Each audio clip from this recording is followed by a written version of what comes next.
dressed up like a $1 million trooper, trying hard to look like Gary Cooper. Super duper. Hi everyone, I was just checking what time it is because we all know what time it is, right? It's time for another episode of Bourbon Over Headlines. And today, as you see, I'm in my best suit jacket, my best tie, because remember, we're dressing like a $1 million trooper. We were trying to be like Gary Cooper because we're going to Helena, Montana, and it's pronounced Helena. I heard it pronounced. I did. The audio version is pronounced Helena, Montana. So that's where we're going today. So we're going up in the north. So Helena, Montana, just a little bit about it as we always start. It's in Lewis and Clark County. Yes, that Lewis and Clark. Everywhere Lewis. I forgot the other guy's name. And Clark. Okay. Everywhere is just a great name. Lewis and Clark, Missouri River. Okay. So simple synopsis of the Lewis and Clark. In 1804. So go back a little bit. In 1803, Thomas Jefferson purchased, at the time, and I still think actually is, purchased the largest amount of land the U.S. had ever purchased, the Louisiana Purchase, which basically went from Louisiana all the way up to Canada, encompassed the Mississippi River and everything else, but also it encompassed parts of the Missouri River, which is what we're working on right now. Because I don't know how many people know this, but in the United States, the Mississippi River isn't the longest river in the United States. It's the Missouri. Missouri River is longer. It is. By, I think, a couple hundred miles, it's longer. Now the difference is the Mississippi River doesn't have any waterfalls on it, so it's a lot easier to ship goods up and down the Mississippi because you don't have to worry about stopping, going around a waterfall, whereas the Missouri River has canyons and waterfalls and all that stuff, where it makes it really hard just to ship goods straight down. That's why the Mississippi River is so vital when it comes to shipping and stuff, but volume-wise and length-wise, the Missouri is the bigger river. So Thomas Jefferson, who was president, wanted to explore, wanted to find out what he had bought from the French, because French needed cash to fund a war. I think Napoleon was rampaging through Europe when the French, Napoleon, who was rampaging through Europe first time, they needed some cash, so we bought Louisiana from him. So he sent Lewis and Clark out on this expedition to explore Louisiana. They ended up going all the way to the Pacific, through the Missouri River, over the Rockies down. Short version, took them a couple years there and back. Meticulous notes, everything, made them super famous. This is in Lewis and Clark County. Okay, so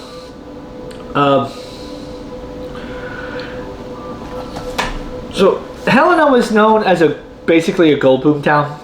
It was founded by the 4 Georgians, as in the state of Georgia. Only one was from Georgia, but it was the method. It was called the Georgian method of placer. What's it called? Prospecting. The way you get the gold out. Yeah, placer mining. That's it. Placer mine. So July 31st of 1864 was when they first settled and struck gold. October 30th, 1864, it's officially established as a city. Now, I always do this. The current population was 33,000. The current population is 33,000. In the 1920s, it was right around 12,000, between 12 and 13,000. Okay? So, right there, this was past the boom era. 1920s was past the boom era. There were certain points where it had 45, 50,000, I think, for the boomtown, 20,000 for the boomtown. So it's rebounded. So in 1870 was appointed Henry D. Washburn was appointed surveyor of the territory.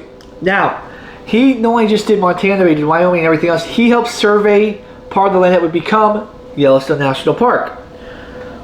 But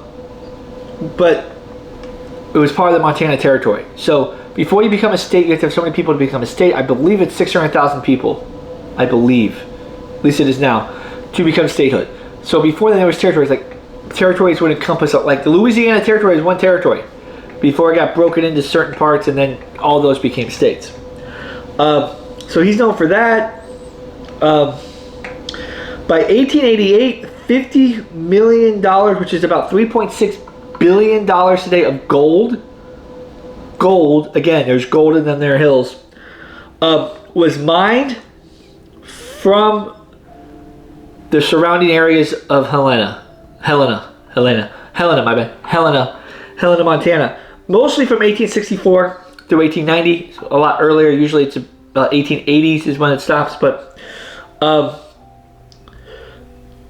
so pretty much from 1864 to 1890, I mean, at one point, Helena, Montana had the most millionaires per capita of any city in the world. Not just the world. The world, people. Had the most per capita millionaires of any city in the world. Think about that. Little old Montana. So, in 1889, because of all this wealth, Charles Broadwater, put the Hotel Broadwater and the Auditorium in the Wolds. But this is what this is. He built a really big hotel and areas around the hotel. But the reason why this is important to me, and I think why it's important, is this.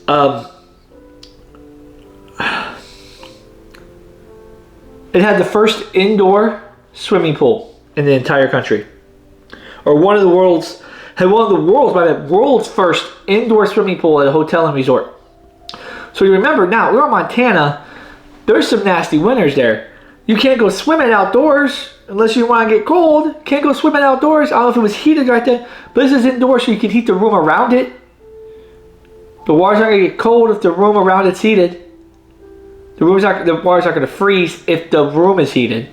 So it's the first indoor swimming pool, which now allowed people to be there and swim all year round, basically.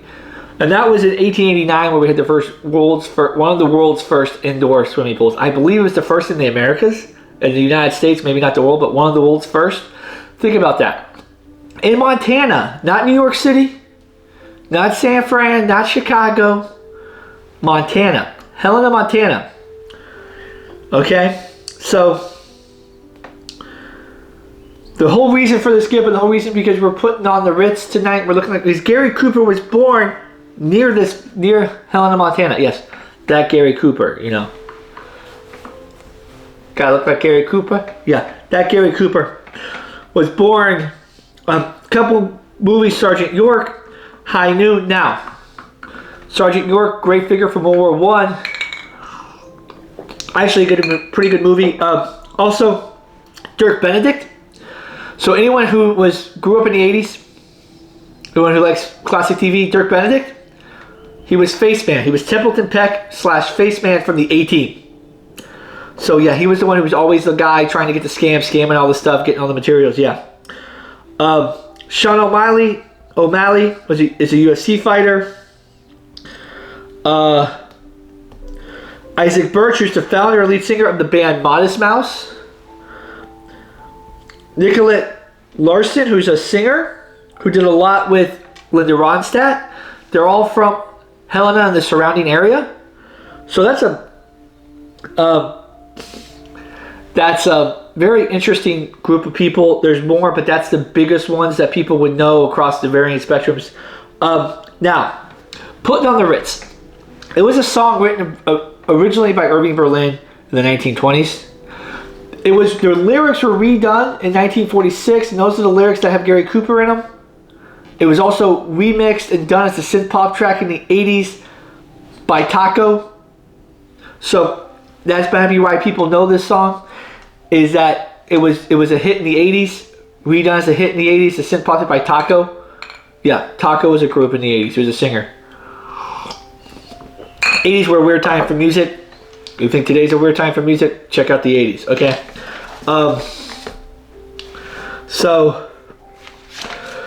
There's a couple other things, but they relate to my story. So, first story up is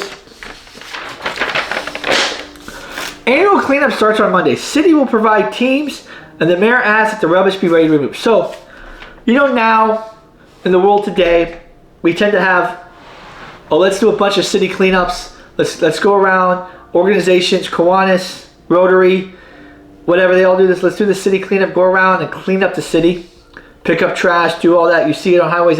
This stretch of highway was adopted by Rotary Club, American Legion Hall, 1525, whatever. They go, and what's supposed to happen there is either they supposed to clean up the highway, clean up the area, or you see Boy Scouts do this, and Grotza groups do this. They did this in the 1920s in Helena, which makes it a clean city. Mayor John Dryburgh, again, these names, Dryburgh, requested all rubbish collected during the cleanup week, which starts next Monday,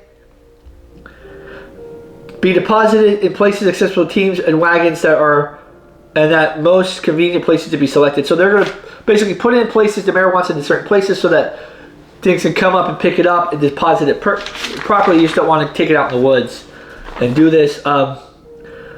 He urges teamwork in the cleanup campaign to avoid any overlapping work. So basically, if you had a team over here and a team over here, work together so you don't run into each other and clean up the same spot and skip a spot. So let's say Main Street, one group's on this side of Main Street, one group's on this side of Main Street, Broadway goes this way. So one group's got that side of Broadway, one group's got that. Yeah, so make sure you all are coordinating here. So paper, grass, and weeds should be burned. Tin cans, bottles, broken glass, and other trash will be collected in the cleanup. The city will not haul rocks, dirt, or other refuse left from building operations. So basically, if it's anything that can be burned, burn it. If it's not, we'll clean it up, we'll take it away. Stuff like this today would be announced on Facebook or announced in a newsletter, an email newsletter. Oh, you're part of the Rotary Club, American Legion, we're having a city cleanup, meet here on this day. If the city did it, it would be announced on the city's website. It might be a press conference, but it might be announced on the city's website, city's social media, whether it be TikTok, Instagram. That's how this would be done today. It wouldn't be in the newspaper. Wouldn't be in the newspaper at all. See, what's the next story? So speaking of history and speaking of this, so back in this guy, Tom Stout, is editing and writing a 3-volume state history of Montana in the 1920s. There wasn't that much of a state, but going back to the indigenous people, settlement of the territory, Louisiana Purchase, Lewis and Clark, all that stuff. Going back in that time, writing a 3-volume history. I tried finding it. I'm not sure if I found it. It's from the American Historical Society. There's plenty of ones. I don't know if I can find this one, but again, it's only me. It's a one-man operation. So me trying to read a 3-volume book on the history of Montana, a lot for me with me having a full-time job and everything. So, but it sounds like it was done. It was successful. This guy Tom Stout's a congressman. He's the editor of it. Make sure everything's good to go. Make sure it's all zip tight. But just the fact that in 1921 they're playing a 3-volume state history. What would that be today? 6 volumes? 7 volumes? Again, this is very interesting to me. Is that how many states have a state volume? I'm sure you could do a 20-book volume of New York. I'm sure that would be amazing. We've had so much written. New York's been around for so long. So that's that one. So this one's.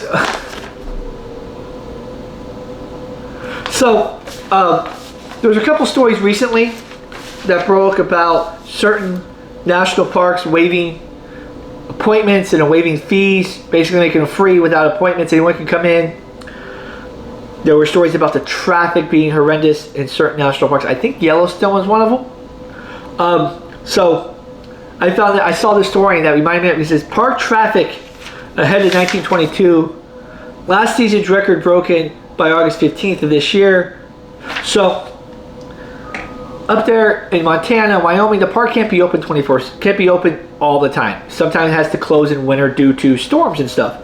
So let's say usually the park's open March, April, I think is when spring starts, so they start to open it then. So they're saying the people were visiting up, the record was broken in August of 1922, which broke last year's record in 1921. The biggest day's travel, the greatest day's travel over recorded Yellowstone was on July 15th, where just over 2,500 people entered. That's back then. There's 2,500 people entering the park today. They were doing it back in 1922. So Yellowstone, 104 years later, Yellowstone's still getting a bunch of people. I've never been there. I want to go to Yellowstone. It's on my bucket list. Eventually I'll get there. It's on my bucket list. Right now I'm doing Europe in my own way, or me and my wife, who we went last year. We did a Mediterranean cruise, saw Europe, we saw Spain, parts of France, we saw Spain, France, several cities in Italy, including Rome, Montenegro, Greece, and everything. So now we're planning one for next year, which is Norway, Germany, Latvia, Lithuania, Denmark. Yeah, we're doing that. So and then we'll probably come back and do some trips in the United States, because the United States is huge. You can fit all of Europe. It's maybe not all of Russia, but the rest of Europe you can fit inside the United States. That's how big it is. So, but I think at one point this year they didn't have appointments, they didn't have fees. You could just go into the national parks, or at least certain ones, and it was a disaster because everybody and their brother was in there. Traffic was a mess. Couldn't move at all, and they had traffic. They were saying they were breaking records in 1922. So people have been seeing Yellowstone since the day it was open. That's how beautiful it is. I found that funny in relation to the day. So now, I'm sure most of us who know anything about any type of history, especially American history, have heard the name Teddy Roosevelt. Famous president, famous diplomat, talk softly, carry a big stick. Now, after his presidency, the Rough Riders, everybody, after his presidency, he just didn't stop doing things. He went to Africa during the time his successor, Taft, who I've talked about in a previous episode, my Cincinnati episode, which I will put at the end up here, wherever, I'll put it up here. My Cincinnati episode, because he's from Cincinnati, William Howard Taft, who took over after Roosevelt. I talked about him there. But Roosevelt went to Africa, 1909 to 1910, which he loved doing that. He loved doing safaris. This was one of the first safaris that was highly photographed with the modern technology. So because it was Teddy Roosevelt, because he was able to do that, there's tons of photos. You can find them online of this. High quality photographs. It was one of the first major safaris into Africa, first major trips that were photographed at all, because of who it was and everything. So it was photographed, it was documented. The reason why this is done in 1924 is because of this. This is what they did in books. I think this came out as a book to explain the thing, or a story. So what they did, especially in rural areas, more rural country areas, some in cities, but they took books that came out. So like biographies, I've seen biographies of Hoover, I've seen Little Women. They took well-known works or people who were relevant at the time, maybe still relevant, or people who people knew. They would take these books that were come out about them, and over weeks, like every week, every Wednesday edition, or every Sunday edition, or every Tuesday edition, for 4 weeks or 5 weeks, however long they wanted to do it, maybe a couple months, they would post a segment of this book, a couple chapters of the book, in the paper. So you could always be reading. Because you didn't always have access to a library, couldn't always afford these books. So this is how people got to read. They read these novels through the newspaper. Now, I'm sure everybody here has heard about Sherlock Holmes. This is how it was done. This is actually how a lot of the stuff was done in Sherlock Holmes, was they would publish these over a series of issues in the Strand magazine. So a Sherlock Holmes story would appear in 2 parts, 3 parts, 4 parts, depending on how long it was. Over the Strand, it would, or if it was a shorter one, it might appear in 1 issue. But they did it in the Strand, in the New Strand newspaper. That's how they did it.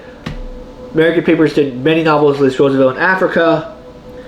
So by Robert Foran, 1904, or not 1904, right? 1924. So I think it's a series of articles.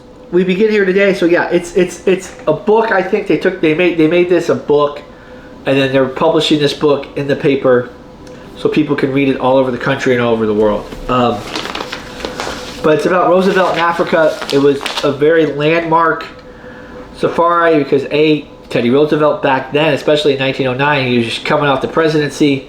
Him going to Africa, he was a known big game hunter because he had the resources, he had the money. This was highly photographed, one of the first major safaris, I said, in the history of the world to be photographed like that. Let me just see what I want to do next here. Okay, so I got two more stories. So I found this is a funny story to me. This would not be on any major news story. I don't think this would be in a paper today. This would be on some obscure website today. Montana folk use 10 million pounds of soap annually. Again, how do you study this? Montana's 22,000 use approximately 10 million pounds of soap for washing themselves last year. So I don't know, they did this based on, this is how they did it. They based this on the amount of soap sold in Montana stores in the year previous. So approximately this is how many pounds were sold. This is the actual use rates of whatever the soap was. That's how they came up with it. Decent calculation. But this would be on some obscure website today, or some obscure news site, or some weird Google stories you're scrolling through your phone. Americans use a record amount of soap. Montana leads the way with 40 million pounds. That's what this would be. Some clickbait article about whatever, this would be part of it. Which I find funny that it's in the Montana paper, which makes sense. They're broadcasting it to Montanans that we're using 10 million pounds of soap. Is that a lot? Is that not a lot? I don't know. How much soap do you use? But, it's not that funny. That's the funny thing. Now, in the course of this channel and the course of doing this, I've found some very interesting things that I didn't know about. And this is one of them. Okay? This is, to me, one of the most interesting things that I didn't know about. I think it's one of the most interesting things that is done. So, take a sip real quick. Whatever it is you're drinking, because we're going to get a little serious here for a minute. A little bit tragic because we're talking about the Carnegie Medal. Now, I'm sure most of us know about the Medal of Honor in the United States. I think it's in other countries have their highest military honor for acts of bravery, acts of heroism. Now, in the United States, there's a civilian version. It's called the Carnegie Medal. Carnegie Medal is America's highest form of civilian heroism. So, rewarded to persons who voluntarily risk their lives in extraordinary situations to save other lives. To try to rescue, whether it's successfully, not successfully, or they rescue them and they die in the attempt. You don't have to be alive. Some of these medals are awarded posthumously to the families. The person who attempted the rescue did not survive that attempt, but the person was rescued. Established in 1904, the Carnegie Award by the Carnegie Award Commission. Since its founding, there's been over 5,500 medals awarded. Okay. Actually, my bad. There's been 10,500 awards since 1904. Okay. All right. 5,500 is the number we come back to. Okay, in a minute. Okay. So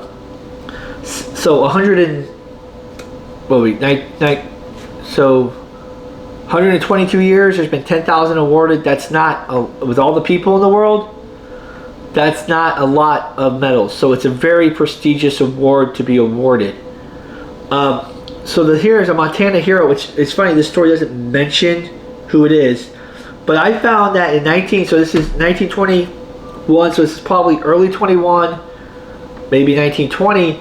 There were 3 people awarded the award.